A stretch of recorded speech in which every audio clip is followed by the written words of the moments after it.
BGE, premier réseau d'accompagnement à la création d'entreprises, vous présente votre émission. Le 8 mars est la journée internationale pour les droits des femmes.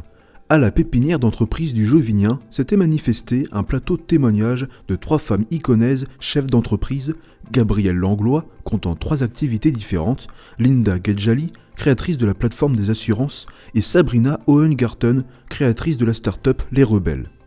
Arnaud Méric, président de BGE Nièvre-Yonne, exprime l'importance de ce genre d'événement avec des chiffres clés.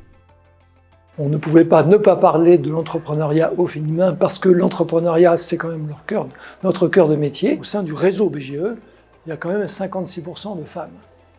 Alors que, au niveau des créations d'entreprises au niveau national, il y a simplement 35% des entreprises qui sont créées par des femmes. Donc on peut penser que les femmes sont dans l'ensemble soit plus ouvertes, soit plus demandeuses d'un accompagnement, et elles ont bien raison. Cette invitation était également soutenue par la présence de la présidente de la Bourgogne-Franche-Comté, faisant connaître son ressenti sur ces entrepreneuses. Je ressentais de leur part beaucoup de détermination, et on ne peut pas créer une entreprise si on n'a pas de détermination, beaucoup d'envie d'être libre, et c'est vrai que la création d'entreprise, c'est quand même pour la liberté qu'on l'a fait. Mais je sentais aussi beaucoup d'esprit de solidarité, d'esprit collectif, d'esprit de partage.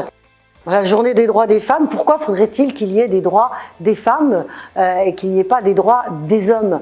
Cela prouve qu'il y a encore de l'inégalité. Une des iconesses du plateau raconte comment elle arrive à gérer ses activités. J'essaye d'avoir une journée, par exemple, à l'Escape Game, le mardi et le jeudi. Et puis en même temps, j'en profite pour bosser de là-haut sur Anime en Air. Après, à la maison, plus le week-end, je bosse sur l'exploitation, sur les papiers avec mon mari. J'ai jamais eu le sentiment d'avoir des difficultés par rapport à ça. Au contraire, les gens, quand je leur explique mon parcours et mon âge, souvent ils sont surpris. Donc du coup, je suis plutôt bien accueillie. Les femmes doivent déployer plus de compétences que les hommes. Disons que c'est vrai qu'on leur demande souvent beaucoup plus, parce qu'on fait plus confiance à un homme naturellement qu'à une femme. Mais surtout, je crois que le conseil que je peux donner à une femme, c'est respecter son envie et puis rester naturelle, rester simple, faire triompher ce qu'elle est elle-même. Cette discussion plateau s'est clôturée par Marie-Guite Dufay pour laisser place à un buffet et continuer de discuter des exploits de l'entrepreneuriat au féminin et également des difficultés.